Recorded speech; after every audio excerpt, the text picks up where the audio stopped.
اسی لیے معافی طلب کرنے کا ایک رواج ہمارا پہلے سے چلا ہوا ہے. حضرت ابو ہریرہ، حضرت معاذ بن جبل، حضرت ابو ثعلبہ، حضرت عوف بن مالک رضی اللہ تعالیٰ عنہ، یہ سارے صحابہ اکرام سے یہ حدیث مروی ہے. اب میں یہ دلیلوں پر ہی لگ جاؤں گا تو آپ بھی اکتا جائیں گے. آپ یہ کہیں گے مولانا ہمیں بس ہے، کافی ہے، شب برات ہے آج، ہم کو معلوم ہے مسجد میں روشنی ہے، آج مغرب میں چہل پہل ہے، یہی ہمارے لیے بس کافی ہے. بھولے بھالے سنیوں کے لیے بڑی دلیلوں کی ضرورت نہیں، لیکن ان کو بہکانے کے لیے کچھ لوگ قرآن بھی لاتے ہیں اور حدیث بھی لاتے ہیں. اب اس کی مثال میں آپ کو بتاؤں. ایک موٹی سی کتاب میں یہاں سامنے رکھوں اور کہوں دیکھو بھائی بخاری شریف میں ہے، آپ مانو گے کہ نہیں مانو گے؟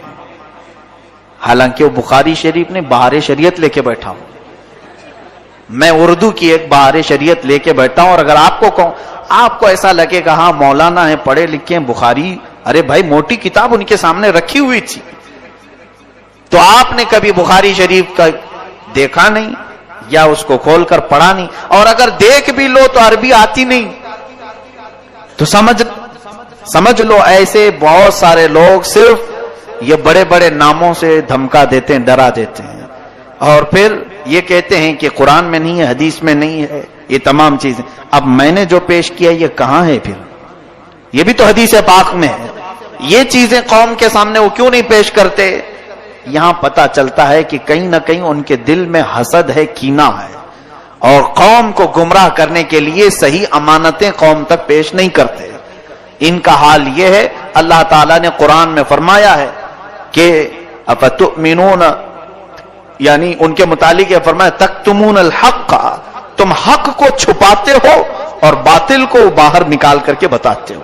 یہ یہودیوں کی عادت تھی، بہت ساری چیزیں چھپا دینا اور پھر اس میں سے توڑ مروڑ کر کے لوگوں کو بیان کرنا. بہرحال آپ سب کو علم حاصل کرنے کی ضرورت ہے تاکہ آپ گمراہوں کے ہاتھ میں پڑھ کر گمراہ نہ ہو جائیں. بتاؤ آج ان گمراہوں کے کہنے پر کئی لوگ نہیں منا رہے ہوں گے شب برات، ہمارا کیا جا رہا ہے، ہمارا کیا نقصان ہے؟ انہوں نے اپنا نقصان کر لیا کہ آج وہ عبادت نہیں کر رہے ہیں، آج وہ مسجدوں میں نہیں آ رہے. مجھے بتاؤ کیا مسجد میں آنا گناہ کا کام ہے؟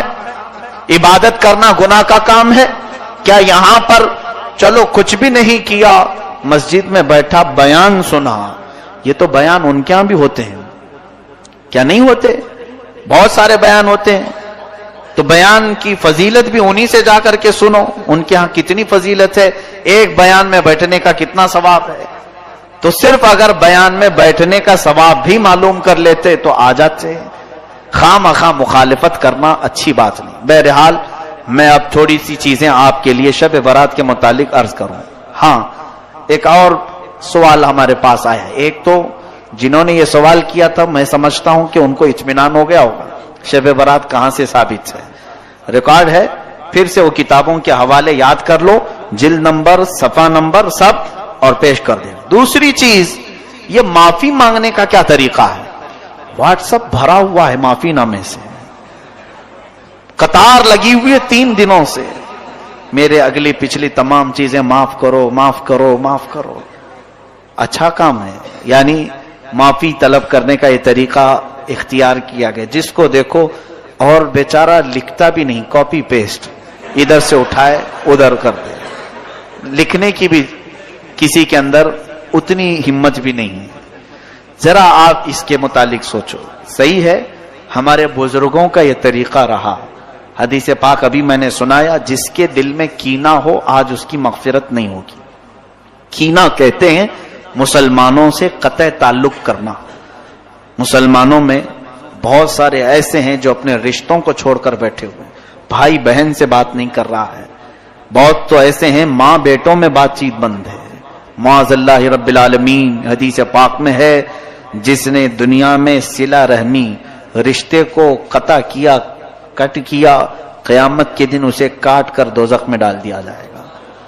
صلہ رحمی کو قطع کرنے والا، حضور نے یہ بھی فرمایا جس نے 3 دن سے زیادہ اپنے بھائی سے ترک تعلق کیا وہ میری امت میں سے نہیں ہے. یہ بڑی وعیدیں ہیں. اس لیے بزرگوں نے ایک طریقہ اپنایا تھا. آج کی رات جو کچھ بھی ہوا پچھلا سب بھول جاؤ. معافی طلب کرنے کے لیے ہم رب کے حضور آتے ہیں مغفرت کے لیے.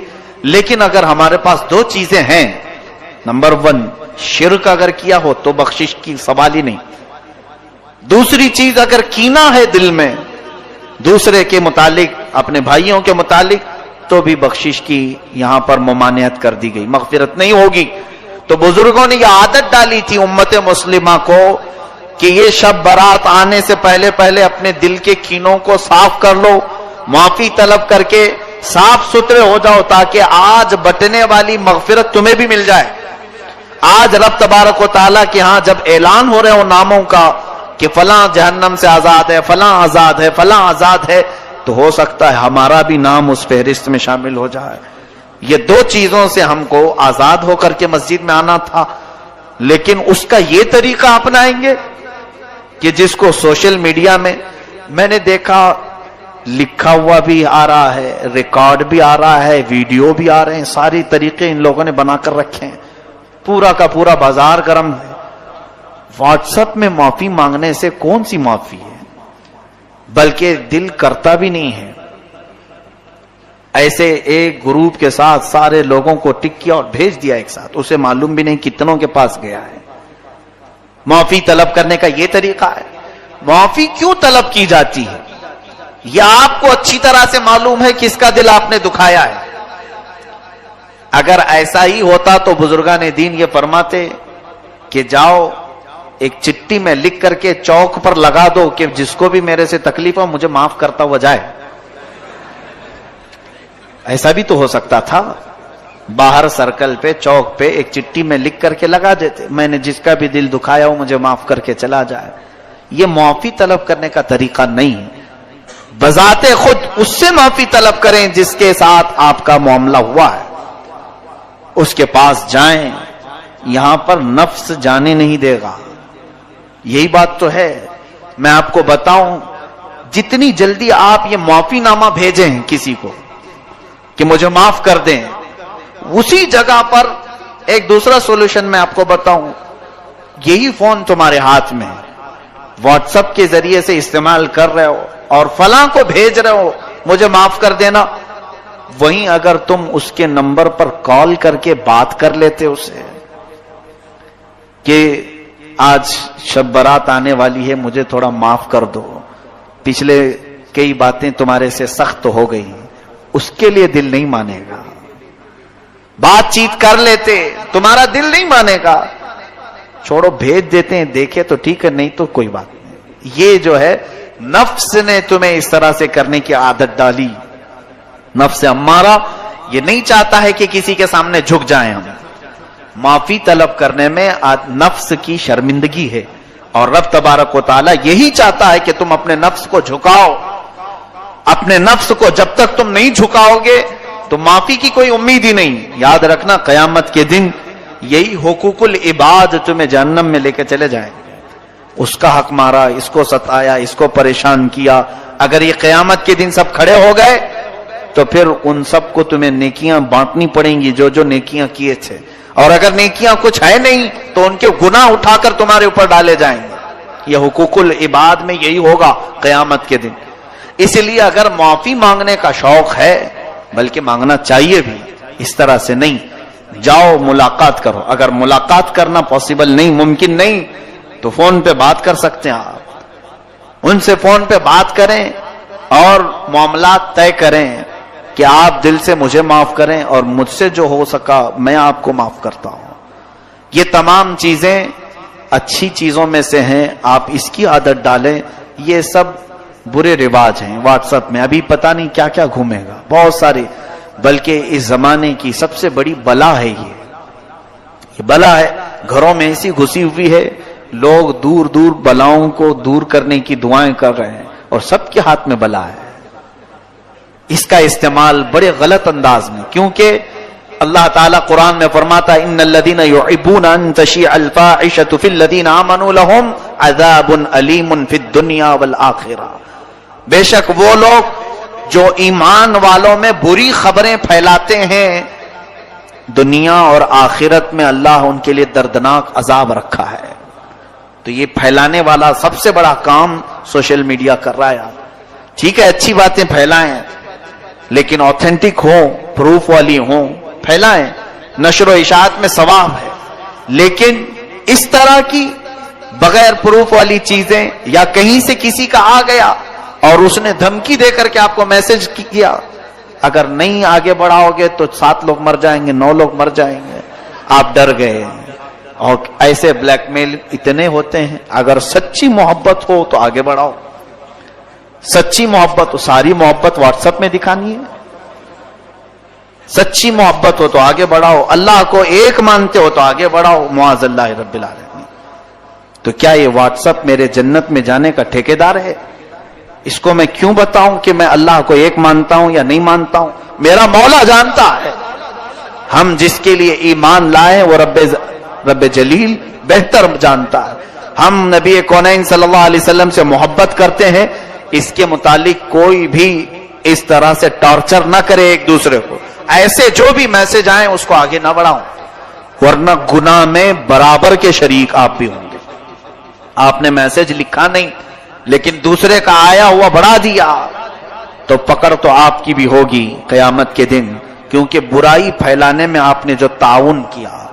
اللہ تعالیٰ ان تمام بری بلاؤں سے ہماری حفاظت فرمائے.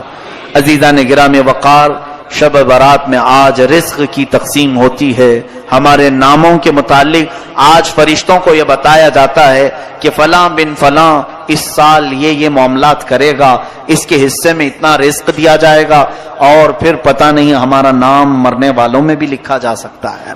آج ہمارے سال کی ایک کتاب بند ہو گئی, یہ رب ذوالجلال کی بارگاہ میں پیش ہو گئی کہ پچھلے سال اس بندے نے یہ سارے کام کیے ہیں. آپ کو بھی معلوم ہے, مجھے بھی معلوم ہے میں نے کیا کیا کیے, آپ نے کیا کیا کیے.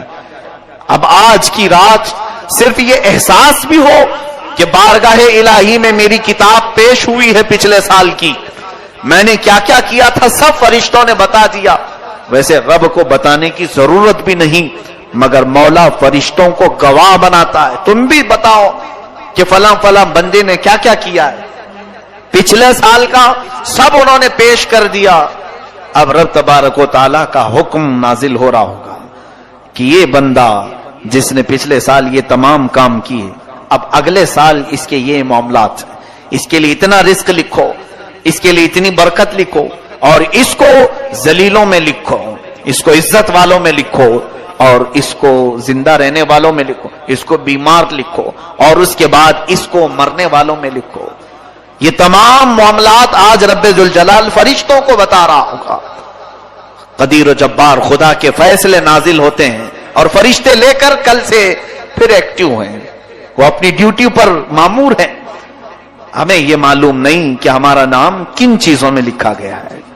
آج کی شب ہمیں برکت والوں میں نام ہمارا آیا ہے, بیماروں میں آیا ہے, یا پھر صحت مندوں میں آیا ہے, نیکیوں میں رہنے والوں میں ہمارا نام شامل کیا گیا ہے یا نہیں. ہم میں سے کسی کو اس بات کا علم نہیں, اور جب معلوم نہ ہو کر کے ہمارے اندر اکڑ اتنی ہے, ہم غرور اور تکبر کے ساتھ زمین پر ایسے چلتے ہیں جیسے لگتا ہے کہ جنت ہمارے لیے واجب ہو گئی. جنت تو ہماری ہی ہے. میرے عزیزو, خوف کرو بارگاہ رب العزت کے فیصلوں سے. قرآن عظیم میں رب تعالیٰ فرماتا ہے ان بطش ربک لشدید, بے شک تمہارے رب کی پکڑ بہت سخت ہے. اور اس کی پکڑ جب سخت ہوتی ہے تو سب سے بڑی پکڑ تو یہ ہے کہ وہ ایمان چھین لیتا ہے. جس سے وہ ایمان ختم کر دے اس کے لیے سب سے بڑا عذاب ہے اللہ کا. ایمان کی دولت کسی سے چلی گئی تو خدا کا سب سے بڑا عذاب اس پر آیا ہے. رب تبارک و تعالیٰ اسے ہمیشہ کے لیے دوزخ لکھ دیتا ہے. حدیث پاک میں ہے شب برات ہو کہ شب قدر ہو, یا پھر مرنے سے پہلے بھی ہو, مشرک اگر ہوا, کافر اگر ہوا, ایمان نکل گیا تو اس کی بخشش تو ہو ہی نہیں سکے گی, بلکہ قیامت کے دن ان کے متعلق فرمایا گیا. سنو, جن کی کفر پر موت ہوئی, جو کافر مرے دنیا میں, قیامت کے دن حساب کتاب کے بعد دوزخ میں ڈالے جائیں گے.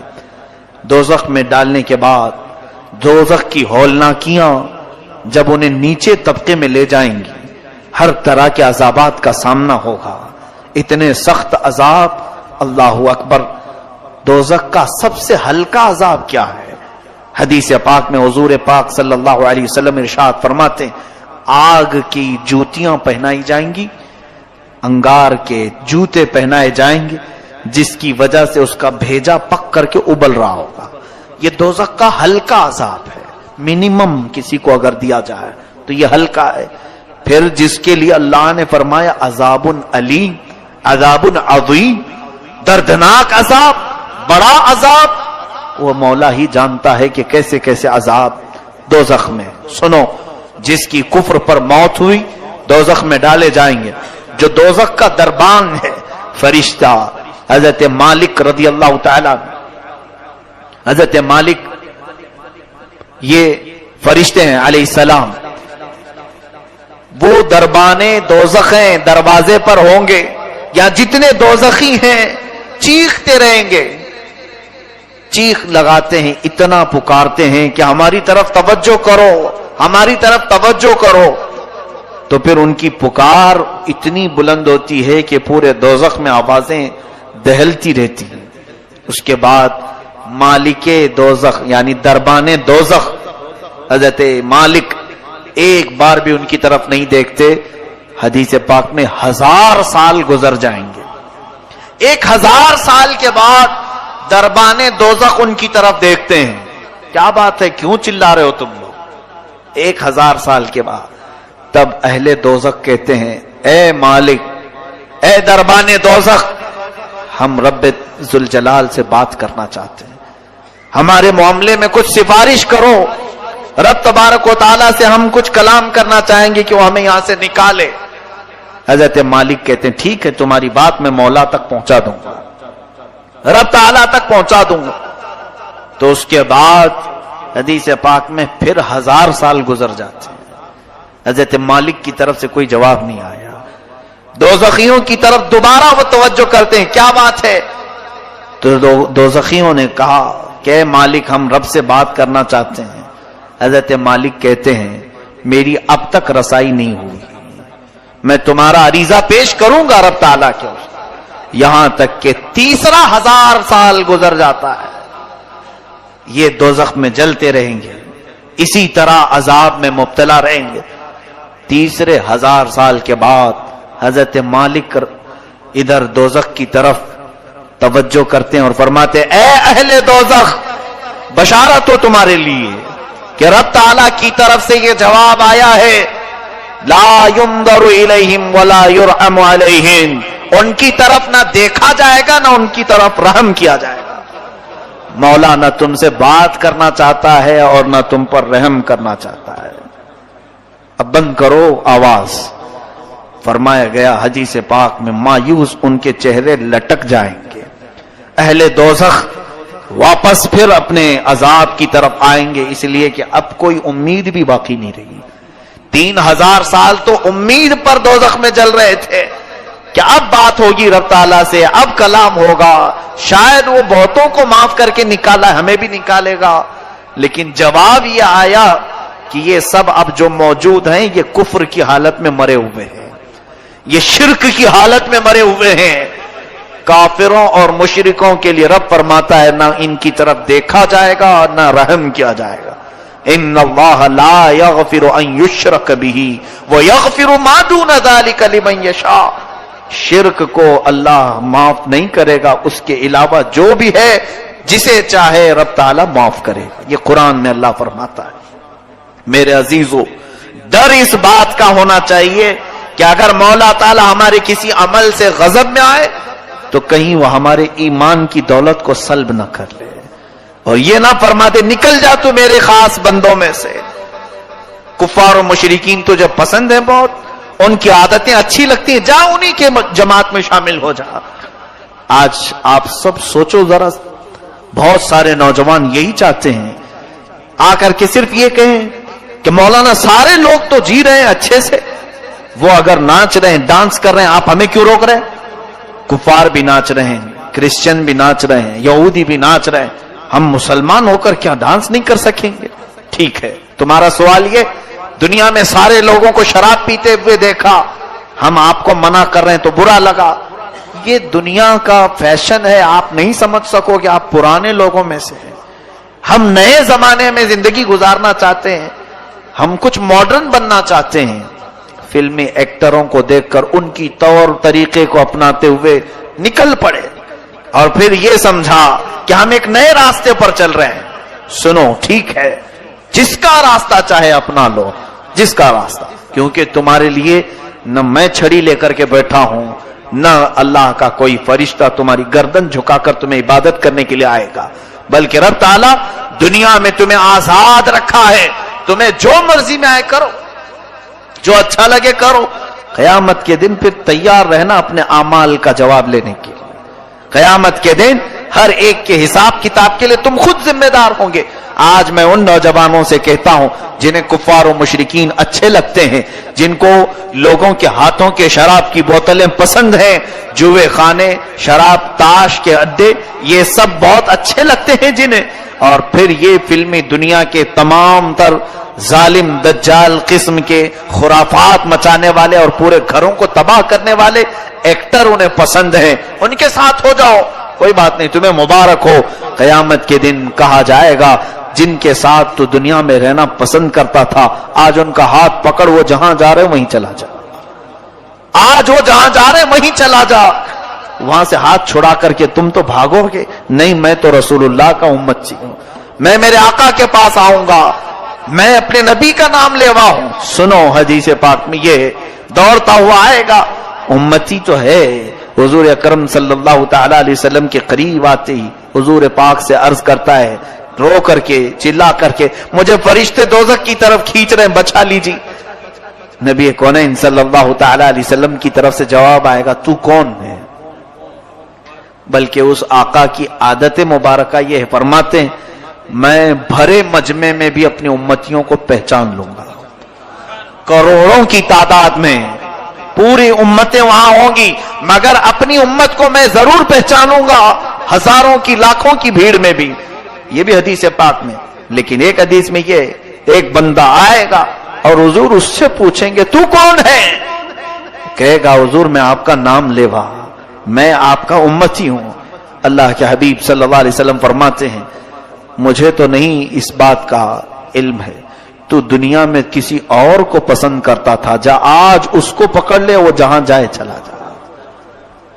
آج میں یہی کہنا چاہوں گا، میں آپ کے اوپر کوئی سختی کا معاملہ لے کر کے نہیں آیا ہوں، آپ کے پیچھے پیچھے گھومتے ہوئے محلے بھر میں نہیں آ رہا ہوں، میں آپ کو تو یہاں سے ایک میسج دینا چاہوں گا، تمہیں جو چیزیں اچھی لگیں کرو، لیکن قیامت کا منظر یاد رہے، میدان قیامت یاد رہے، بس اتنے کام کرو کہ رسول اللہ کی بارگاہ میں منہ دکھانے کی ہمارے اندر نوبت یعنی کیفیت باقی رہ جائے، حضور کو منہ دکھا سکیں، عرض تو کر سکیں کہ آقا نفس کی شرارتوں سے بہک تو گیا تھا لیکن محبت دل میں آپ کی رکھتا تھا، حضور آپ کی سنتوں پر مر مٹنے کا جذبہ تھا، شرارت نفس نے مجھے بہکایا ضرور تھا۔ اے میرے عزیز و غلاموں، ان کو چھوڑ کر نہ ہماری دنیا ہے، اس رسول کو چھوڑ کر نہ ہماری قبر ہے، اس نبی کو چھوڑ کر نہ ہماری حشر ہے، کچھ بھی نہیں ہے۔ رسول کریم صلی اللہ تعالی علیہ وسلم سے دور ہو کر ہماری کون سی زندگی ہے؟ آج کی رات اگر یہ احساس نہیں جاگا تو پھر بیکار ہے، ایسی ہزار راتیں ہیں، پھر بیکار ہے ایسی زندگی بھر بار بار آنے والی راتیں ہیں۔ آج بعض لوگوں کو ایسا لگتا ہے یہ رات تو آج روڈ پر ناچنے کی ہے، ایک دوسرے کو گالی گلوچ کر کے باہر کھیل کود کر پوری رات گزارنے کی ہے، ادھر مؤذن فجر کی اذان دے رہا ہو، ادھر لوگ بستر پر جا رہے ہیں، یہ آج کی رات کا تماشا لوگوں نے بنایا ہے۔ پٹاخے اڑاؤ، قبرستان جاؤ تو کہا مار کے ہنسو، اور اگر کسی کے ہاتھ میں بائک آئے تو ایسے اڑاؤ کہ کئی لوگ اس میں حادثوں کے شکار، کئی لوگ اس رات میں لوگوں کو تکلیف دینے کا ذریعہ بنتے ہیں۔ سنو، آج کی رات فرشتے بھی اترتے ہیں، بے حساب ان گنت تعداد میں فرشتے، تم جس وقت اس طرح سے اڑا رہے ہو سکتا ہے ہم سے تمہیں ڈر نہیں لگتا، اللہ کے وہ ملائکہ تمہارے ہر کام کی گواہ بنیں گے، صبح واپس رب کے حضور جائیں گے۔ اللہ تبارک و تعالی ان فرشتوں سے پوچھتا ہے میرے بندوں کو کس حالت میں تم چھوڑ آئے؟ جب تم دنیا سے آ رہے تھے تو میرے بندے کیا کر رہے تھے؟ فرشتے سچ سچ بتائیں گے، اے رب ذوالجلال، فلاں بندہ تیرا بے حیائی کر رہا تھا، فلاں بندہ آج مسجدوں سے تیرے ذکر کی آوازیں آ رہی تھی، لیکن فلاں بندہ وہاں پر اپنی گاڑیوں میں اچھل کود مچا رہا تھا، بے حیائی، خرافات اور فحاشی اور اپنے برے اعمال سے لوگوں کو ایذا پہنچا رہا تھا۔ یہ ملائکہ رب تعالیٰ کے حضور پیش کریں گے، اور رب تعالیٰ کی طرف سے جو جلال نازل ہوگا اس کی ذمہ دار آپ ہیں۔ ارے میاں، نئی سال کی نئی شروعات ہو رہی ہوتی ہے، ایک سال ہماری زندگی کا ختم ہوا اور یہاں سے نیا سال شروع ہو رہا ہے۔ اب یہاں اپنی قسمت میں آج کیا لکھا گیا ہے کسی کو معلوم نہیں ہے نا۔ آج رب تبارک و تعالیٰ کیا لکھ رہا ہے فرشتوں کو ہمارے بارے میں بتاتا ہوں۔ ہم کو معلوم نہیں لیکن ہم احساس کر سکتے ہیں۔ کیسے؟ میں فجر کی نماز میں حاضر ہوا، میں بارگاہ الہی میں شکر بجا لاؤں گا کہ مولا میرے اس سال کی پہلی نماز تو نے لکھ دی ہے، اور جو سویا اور جو بھاگا وہ خود پہچان لے کہ کل کی رات میری کتاب میں بے حیائی لکھ دی گئی ہے، محرومی لکھ دی گئی ہے، اسی لیے مجھے مسجد سے باہر کیا گیا۔ میں بیٹھا تو تھا، مجھے مسجد میں رب تعالیٰ نے صبح نہیں بلایا، اس کا مطلب ہے کل کی کتاب میں مجھے محروم لکھا گیا ہے۔ کتنے محروم لکھے جائیں گے ان کو خود معلوم ہوگا کل کی دن، اور کل کا دن کس حالت میں گزر رہا ہے یہ آپ کو خود پتا چلے گا کہ آج میری زندگی کے کتاب جو نئی شروع ہو رہی ہے اس کے پہلے پیج پر فرشتے کیا لکھیں گے کل۔ اگر روزے سے ہیں تو الحمدللہ شکر بجا لاؤ، اے رب قدیر تیرا احسان ہے، میرے اس نئے سال کے پہلے دن تو نے روزہ لکھ دیا ہے، روزہ لکھا ہے۔ اور جس نے کل کا دن گانے سننے میں گزارے، بے حیائی دیکھنے میں گزارے، بہت سارے لوگ تو پلان بناتے ہیں ان دنوں میں سینما جانے کا۔ عیدوں تہواروں کو لوگ سمجھتے ہیں کہ یہ سینما بھی نہیں کرنا چاہیے، ان کے لیے بھی یہ بات سمجھ لو کہ یہ وہ لوگ ہیں جن کو آج کی رات رب تبارک و تعالیٰ اپنی رحمت سے دور کر دیا ہے۔ فرشتوں کو حکم دے دیا گیا کہ ان کے نام بدبختوں میں لکھے جائیں، حرما نصیبوں میں لکھے جائیں، کمبختوں میں لکھے جائیں۔ جنہوں نے کل کا دن گزارا انہیں خود پتا چل جائے گا کہ آج کی رات ہمارے بارے میں کیا لکھا جا رہا ہے۔ اور کل جو اچھے سے دن گزار لیا، میں باقی پورے سال کی بات تو نہیں کرتا، لیکن سال کی شروعات جس کی اچھی ہوئی، رب کی ذات سے امید ہے کہ سال پورا اچھا گزرے گا۔ ہماری کتاب کی شروعات پہلا پیج اگر اچھا لکھا گیا، میرے رب کی ذات سے یقین ہے کہ آگے کے صفحے بھی اچھے ہی لکھے جائیں گے۔ اور جس کا پہلا پنہ بگڑ گیا ہے، ہوتا اسی یہ ہے، کتاب میرے سامنے لا کر پیش کر دی گئی، ایک بھری کتاب کھولا میں نے، اس کے پہلے پیج پر گالیاں لکھی گئی، بند کر دیا۔ یہ کون بدبخت مجھے کتاب دے دیا، کس چیز کی ہے، میں آگے کیوں پلٹوں، پہلے پیج پر اتنی غلاظت لکھی ہے۔ اے رب قدیر کے حضور مغفرت طلب کرنے والوں، آج رب تبارک و تعالیٰ سے اتنی طلب کر لو کہ ہماری نئی کتاب کا پہلا پنہ نیکیوں سے بھر جائے، نیکیوں سے بھر جائے۔ اس کے لیے آپ کو عملی میدان میں بھی آنے کی ضرورت ہے۔ یہ رہی بات ہمیں خوف کی، احساس کی۔ اب رزق کی تقسیم ہو رہی ہے، پورا سال کچھ لوگ بے برکتی کی شکایت کرتے رہے، ہماری روزی بند ہے، دکان بند ہے، تجارت بند ہے۔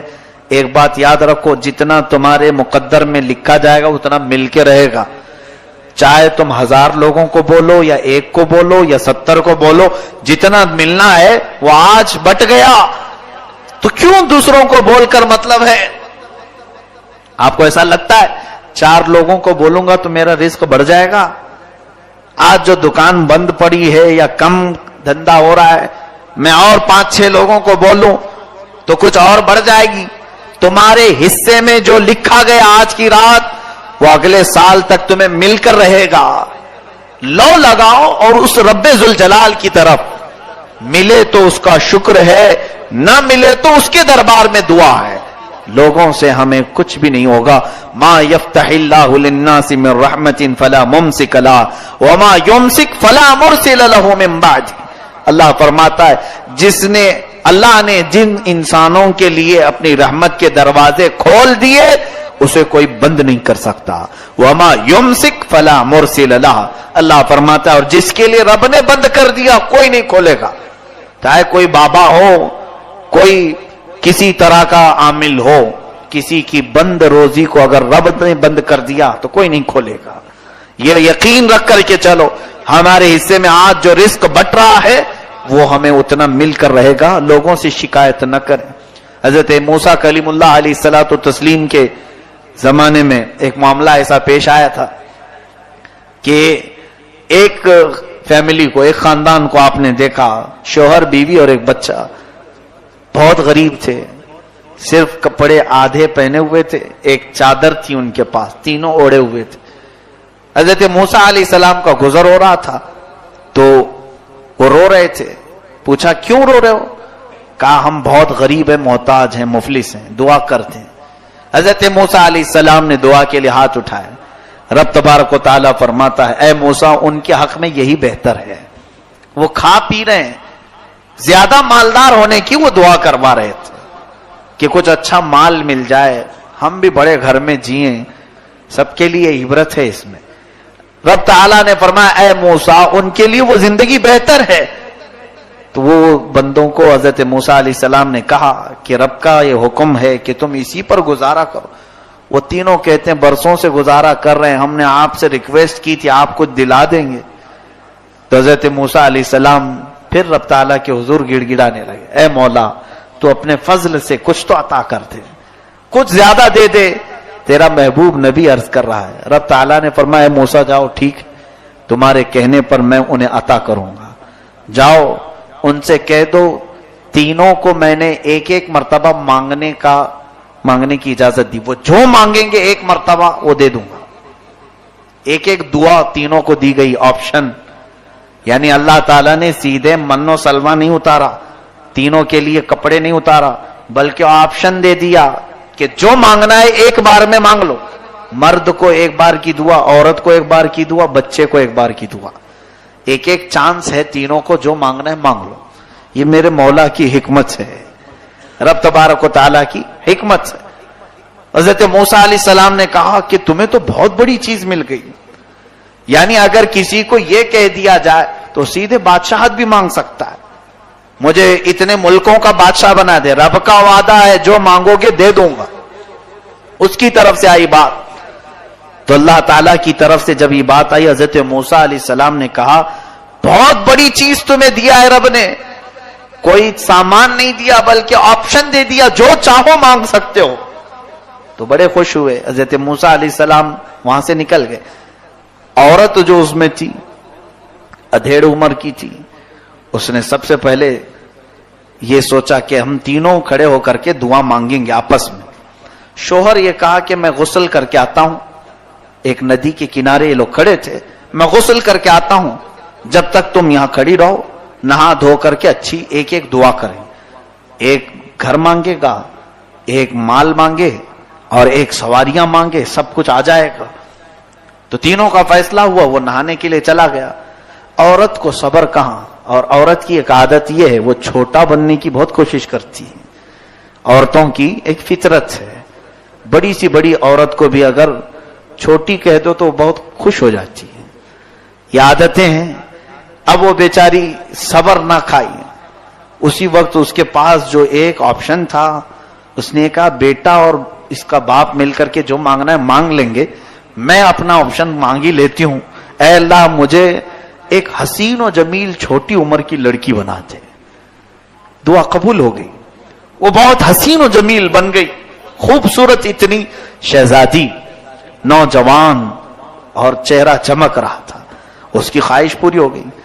بے صبراپن ہوتا ہے جب مل جائے تو مانگ لیا اس نے. اتفاق ایسا کہ ایک بادشاہ کا شہزادہ شکار پر ادھر آیا ہوا تھا. واپسی پر اس نے دیکھا بہت حسین و جمیل دوشیزہ ہمارے اس احاطے میں آئی کہاں سے. اس نے زبردستی اس خاتون کو اٹھوا لیا. وہ حالانکہ بھاگنے کا ارادہ نہیں کی، اپنے شوہر کے ساتھ رہنا تھا اسے، لیکن شہزادے کی بری نظر کی شکار ہو گئی. سپاہیوں نے اس خاتون کو اٹھایا زبردستی، بہت خوبصورت لڑکی بنی تھی، اپنی دعا سے مانگ لیا تھا. تو شہزادے نے اسے گھوڑے کے پیچھے باندھ دیا اور اپنے محل کی طرف لے چلا. ادھر بیچارہ شوہر نہا کر کے واپس آیا، پوچھا بیٹے سے اماں کہاں گئی؟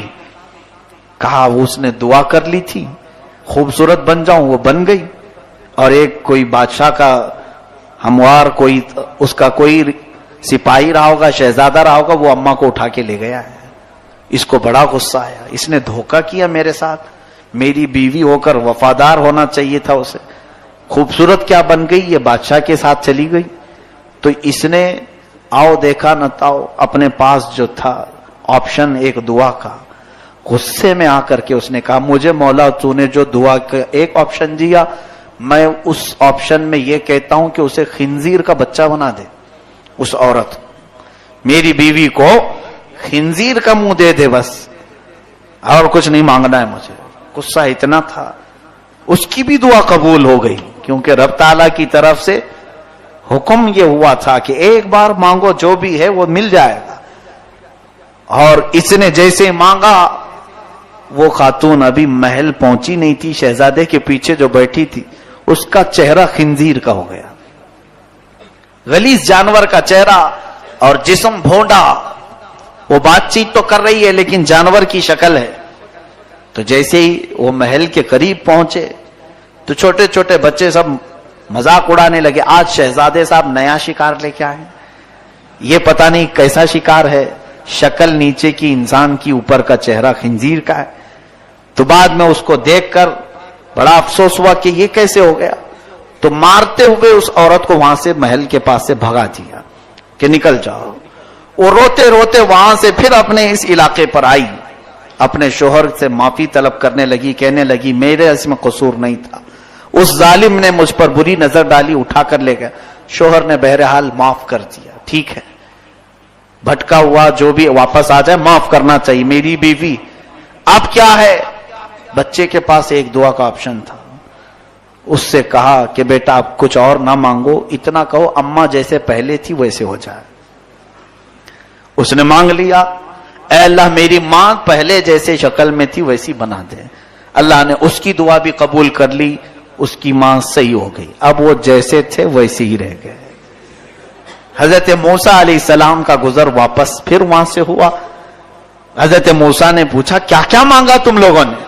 محل مانگا ہوگا، سواری مانگی. کہا نہیں، کہاں مانگتے، بے صبر پن نے یہ خوبصورت بننے کے چکر میں چلی گئی اور میں نے بددعا کر دیا اسی پر، وہ بھی قبول ہوئی، بعد میں پھر صحیح کرنے کے لیے بچے کی دعا کام آئی.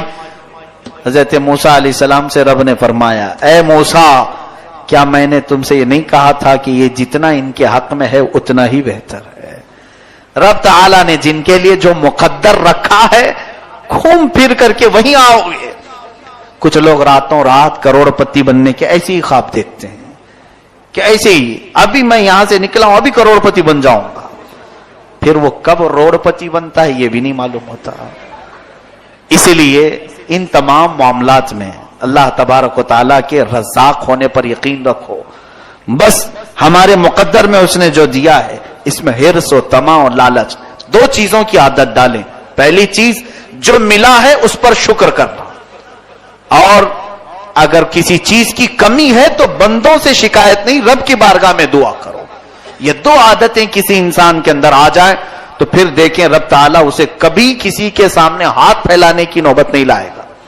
کبھی کسی کے سامنے، مخلوق کے سامنے تم ہاتھ نہیں پھیلاؤ گے، کیونکہ جو تمہاری تکلیف ہے تمہیں عرض کرنا ہے مولا سے، اور جو مل گیا ہے اس کا شکر بجا لانا. یہ دونوں عادتیں ختم ہو گئیں. جس کے پاس آیا وہ کبھی شکر بجا نہیں لاتا. آج مجھے بتاؤ، میتوں پر قرآن پڑھنے والے اپنے گھروں میں تیجا 40ویں کے بعد پھر اپنے مردوں کو بھول جانے والے، موسم پر قرآن پڑھنے والے وہ بھی غموں کے، کب اپنی شادیوں میں قرآن پڑھاتے ہو؟ اپنے ولیموں میں کب قرآن پڑھاتے ہو؟ منگنی کی محفلوں میں کب قرآن خوانی ہوتی ہے؟ نہیں ہوتی ہے. اگر ہم کہیں کہ کیوں نہیں ہوئی قرآن خوانی تو تمہارا سوال یہ ہوگا کوئی غم کی محفل تھوڑی نہ، خوشی کی محفل. معاذ اللہ رب العالمین. یعنی خوشی کی محفل میں رب کو یاد نہ کرو، جب کسی کی موت ہو تب رب کو یاد کرو، وہ بھی ایک مدت کے لیے، بس 40 دن کے بعد پھر ختم کرو. یہ زندگی گزارنے کا طریقہ ہے تو پھر تمہارے اندر رزق کی برکت کہاں سے آئے گی؟ بے برکتی کی شکایت جو آج ہے وہ ہمارے اپنے اعمال. ما اصابکم من مصیبت فبما کسبت ایدیکم. مولا فرماتا جو مصیبتیں تمہیں پہنچی ہیں یہ تمہارے اپنے ہاتھوں کی کمائی ہے.